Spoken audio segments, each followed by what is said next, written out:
ఒక్కసారిగా మెరుపు దాడి చేసినటువంటి భారీ వర్షం మంగళగిరి ప్రాంతాన్ని అతలాకుతలం చేసిందని చెప్పాలి.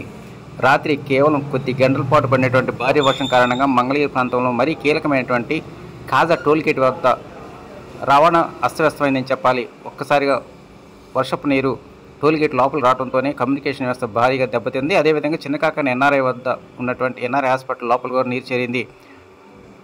రోగులు తీవ్రమైనటువంటి ఇబ్బందులు ఎదుర్కోవాల్సిన పరిస్థితి ఏర్పడింది. ఈరోజు ఉదయం 10 గంటల వరకు కూడా వివిధ ప్రాంతాల్లో వర్షపు నీరు ఇంకా రోడ్లకు అడ్డంగానే ప్రవహిస్తూనే ఉంది.